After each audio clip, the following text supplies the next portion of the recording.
अस्सलाम वालेकुम साथियों, मैं नसरुल्लाह गडाणी। हाणे हिकिड़ो पुलिस जमादार आहे, बाअसर आहे, पैसे वारो आहे। एतिरे पैसे वारो आहे जो हू 45-48 साल जे उमिरि में ई रिटायर थी वियो आहे। एतिरो पैसे वारो आहे। कॾहिं ॿुधूं पिया कादरी चढ़ण सां ज़ुल्म ज़्यादती करे थो, उनजी अमड़ जे ज़मीननि ते कब्ज़ा करे थो। कॾहिं ॿुधूं था त रहीम को चनड़ा उन्हनि खे धकु हणे थो, ॾाढा माण्हू फटी करे थो। अॼु हिकिड़ी उनजी चाची आहे, पीरसन आहे, बेवा आहे, उनजे घरनि ते कब्ज़ा आहिनि, उनजे ज़मीननि ते कब्ज़ा आहिनि। उहा पीरसन अमड़ पंहिंजी अकेली वाहिद यतीम धीउ सां गॾु मीरपुर माथेले प्रेस क्लब पहुती आहे। अचो उन्हनि सां ॻाल्हि ॿोल कयूं ऐं तारुफ़ बि कयूं था, करायूं था तव्हांखे।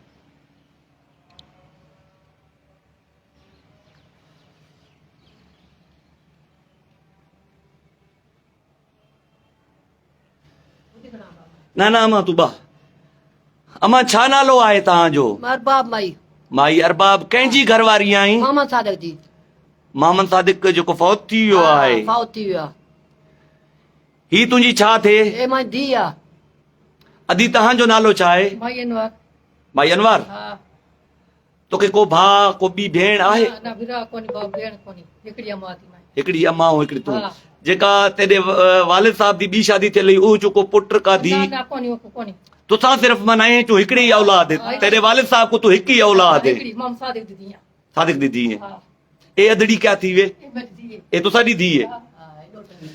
अम्मा क्या मसला है अम्मा? अब कुर्सी खड़ी आ। अब मसला ये 70 जरे जमीन है कब्जा करके उन में कुछ जा कुन निकाल करती तो पट्टी तन ताकिल कराई मैं केदे वजन दफा मालूम मैं केदे वजन कई शाय में 70 जरेब तेरी जमीन ते केर कब्जा कर गया है? फतू सिपाही।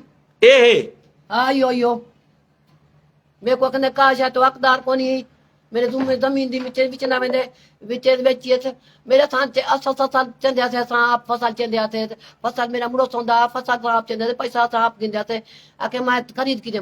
तेरे मुर्स दा भाटे है? हां भाटे है। कदा तेरा मुर्स फौत थे? 4-5 महीने थे। हुने नाल जमीन बेचण शुरू की ने? बेचण को जीते बेची तो खबर कौन आयो के मैं क्यों बेची जमीन? ए आखदा मैं पुलिस वाला मैं गरीब हां।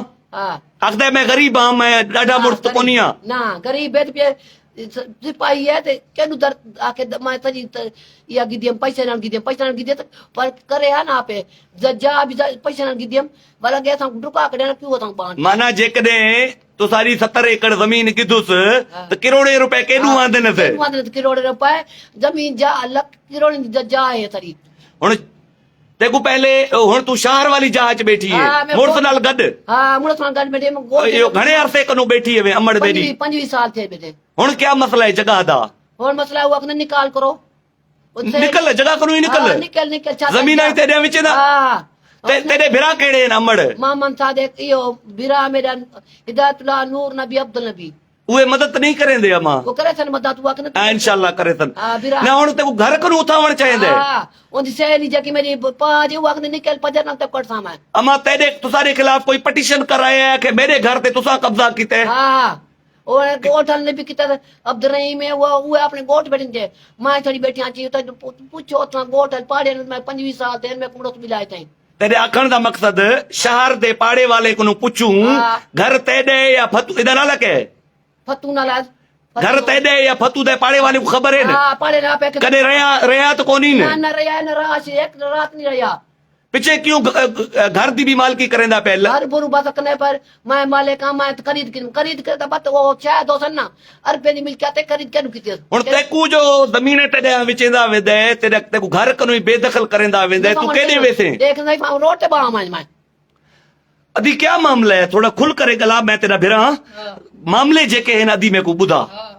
3 साल जात बैठा था कौसा कन्नत बकर फतू चना मैं कौसा उधर जा जाते तो ककर साई करता तो निकलो सजा तो सजा कर मेरी है और मामू साथे दिया मैं का वो मग में जा मेरी है जमीन मैं कौसे कराई करा तदी बकरियो में को निकल तो धप जा पुट सा तो बंद कर डाडा मुड़ से क्या मां डाडा मर सा अच्छा ते धड़के न बते पुलिस बल्दी पास ना बाण सा तो सा को ए खाते तुसा दे ना अबू ए मोहम्मद सादिक दे नाले ते मोहम्मद अदीम वल्द मोहम्मद आलम सुमरो मोहम्मद नईम इन्हें को खरीद किता है मोहम्मद सादिक वल्द फतेह मोहम्मद खान फतेह मोहम्मद हाँ हुन क्या मसला है क्यों आई है मां इथे और मैं क्या वारो आई ने मैं कट वडदा भी मैं क्या वजन तक मां असा जमीन ते भी कौदा करके मैं किलो दान नहीं तक मैं को बुक ते बैठी हम मीटर मीटर गोठ वाली में गुतन दाने मैं को तो यह खबर इंफॉर्मेशन मिली है जो खाते बदला गए खाते ना खाते कूड़े करान ना वो मेरे उमड़ो ते खाते वजन दे खाते हैं तू गोठ वाली पोचवानी वजन दे खाते हैं आ के अपने खाते कराऊं वो आके लाचार मारू ना बीनो कई का उंटे मरवा रोज घेन में दात उंटे मरवा के अपनी खाते करा तो कई माना उनको आके से गडेल वडे दे खाते हैं वे फेरा तेरे नाले ते करावा ए द्रो करा अपनी जमीन ते अपने ना करूं कई लाचार जा डाकी ना भी ना की नो कई खबर हां गड दे खाते हैं ना ओडे वडे दे खाते हैं गोठ तू गोठ कसम पोचवानी खाते ने वडे ने पुलिस तो सारी मदद नहीं पे करेंदी ना पुलिस ने असा वेदे कोनी पुलिस दे कोनी वेंदो पियो सा पुलिस दे कोनी वेंदे पे दुनिया ने ना पे ना लखे ना पे पुलिस के होते लखे ना ते जमीन पुलिस को लखे रुपए देना पे हां लखे ना पे तेरे मुर्सदा तेरी सजी जेका मिलकत है उनदे हवाले थी गए विच ना वेंदे वो पीछे इंक्वायरी तेरे खिलाफ होती अमा जेको लखे हलेंदा पे सुबह इंक्वायरी थी तो पुलिस तो उनदे धुर थी वेसी ते कुछ ही कोन मिलती अमा पीछे क्यों ना में को मिलसे पुलिस ₹100 खा उनदे हक च इंक्वायरी दे छोड़े सी पीछे जज साहब जाहिर है तुसारी मुखालफत फैसला दे सी पुलिस दे वसे ना मां इंक्वायरी गोठ वाले मरवाए गोठ वाले पैसे देवा गोठ वाले मरवाए गोठ वाले को भी मराए गोलियां तुसा नाल विड़दा पे कादरी नाल भी विड़दा पे एरा डाडा मुड़से माना पैसा हलेंदा पे हर जगह ते जमीन मेरे घर वाले जमीन विच ना करी कूड़े खाते करा करे मेरे जमीन घर वाले खाते विच ना में मुका दे ना दे सजी हुंदी है मिल के जमीन ते द्या हां जमीन मेरा वेचण मुका दे कर पैसे पुलिस को दे करे सजे रेवेन्यू वाले को पुलिस को पैसे दे सजा अपनी हिमायत करवेंदा पे अखना बे टके पे ले नाम करा तो दे पहले अमा जेको तुसारे खिलाफ जेका पिटीशन थले घर दे कब्जे दी न वो फर्स्ट एडिशनल सेशन जज मीरपुर माथेलो अब्दुल रहीम साहब चांडियो वो भला माण्हू है वो तेरल इंसाफ करे थी पुलिस भले तेरे खिलाफ इंक्वायरी चा वने न वो तेरल मेरा ईमान है वो इंसाफ करे थी मेरी जज साहब नाल मुलाकात कानी पर मैं उदी गालियां सुने न सुठा जज साहब सुठा माण्हू है जो फर्स्ट एडिशनल सेशन जज मीरपुर जिता तुसारे खिलाफ पिटीशन किया गया है न अब्दुल रहीम साहब या कोई एड़ा रहीम साहब नाल चांडिया साहब है भला माण्हू है ओंदे भी अमणे आइन भेणा आइन तेरल इंसाफ करे थी पुलिस दे रिपोर्ट ते ये तो कोनी मेरा मैं हक का दाल में बैठी जाहिर है तेरा ही हक है ना मां हां देख मैं उदी जा तेरा हूं तेरी धी दा हक है के बे दा हक किवें थी सकदा है एटू जा बटी जाए कोई पुट तो कोनी इतना पुट तो कोनी ना सजी में मिल के तो पूरा अपने हवाले की दिया ते को पुट दी औलाद कानी ना पुट में धी है ना ए धी है यकीनन मिलकत तेरे हुए अदी देन फतू केर थी दे मिलकत दे मालिक थीवण वाला ना बटी जा ओ मुबारक पोटे मेरे मुंह में दे तो कोनी मालिक तो कोनी जमीन दी ज्यादा मालिक तो कोनी है ज्यादा माल क्या मां है ना बैठियां जी ना मांग हां बिल्कुल बैठियां ना मांग बिल्कुल ओंदी दात बैठियां मां या का है ओने ओंदी जात बैठियां जी मां क्यों जुल्म नसान करना पे अब तू कुछ गलत है क्या छा मसलो अब हाने छा करे तो असा मौत मादम करे त तमा घर मां निकरी वणो असा ॾाढा परेशान आहियूं असा काॾे वञूं असा नानी जे सारे ते आयूं जी अबा जी ठीक है असा इंसाफ कयूं इंसाफ वाह हाणे जिते वो पैसा हलाए थो न इंसाफ कानो मिलदो पुलिस भी पैसा रेवेन्यू भी पैसा बहरहाल जज साहब हिकिड़ो वेठो आहे मां उनखे गुज़ारिश कयां थो हाँ हक करे जी अम्मा कुरान चावे थे जज साहब ने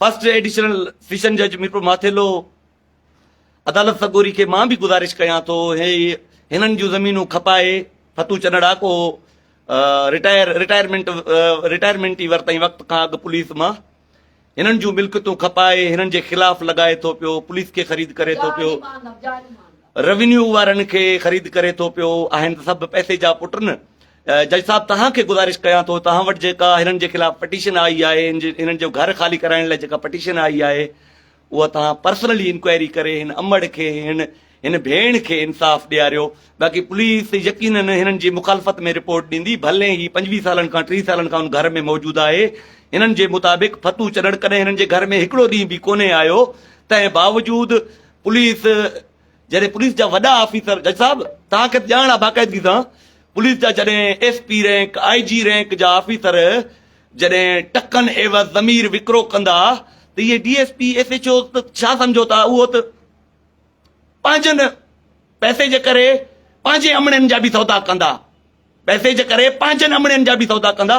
तव्हांखे मां गुज़ारिश कयां थो, ही वाक़िफ़ मुंहिंजा न आहिनि, ही फर्स्ट टाइम मूं वटि आया आहिनि, मां तव्हांखे गुज़ारिश कयां थो जो हिननि सां इंसाफ़ कजो।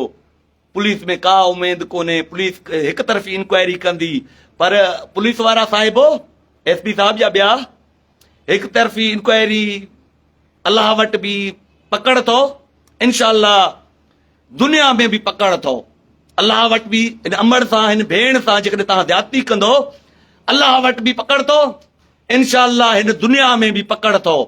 होशियारी होशियारी रब वटि मोटणो अथव यार। 70 एकड़ लाइ 70 जरेबा एकड़ आहे मां 70 जरेब ज़मीन ते कब्ज़ो करे विकिरो कंदो वञे थो इहो फतू चनड़ साहब। हिननि खे घर ख़ाली कराए थो, जेको मीरपुर मातेले शहर में गिल कॉलोनी में घर सॼे को तंहिं ते बि किथुसि, सॼे ते किथुसि, अधी तंहिं ते बि किथुसि। अल्लाहु अकबर, अल्लाहु अकबर। बहरहाल पुलिस वारा तव्हांखे जेको वणे तव्हां उहो कजो, हा जेको वणे तव्हां कजो। इंशाअल्लाह जज साहब फर्स्ट एडिशनल सीजन जज साहब हिननि सां इंसाफ़ कंदो, हिननि जो हक़ हूंदो त यकीनन हक़ ॾींदो, जेकॾहिं हुनजो हक़ हूंदो त यकीनन हुननि खे ॾींदो। बहरहाल साथियो, ही लाइव वीडियो वधि खां वधि शेयर कजो त जीअं हिन अमड़ सां हिन अदी सां इंसाफ़ थी सघे, त जीअं ज़ालिमनि खे नाकामी नसीब थिए। अल्लाह ताला सभिनी ख़ुशि रखे। वॾी महिरबानी।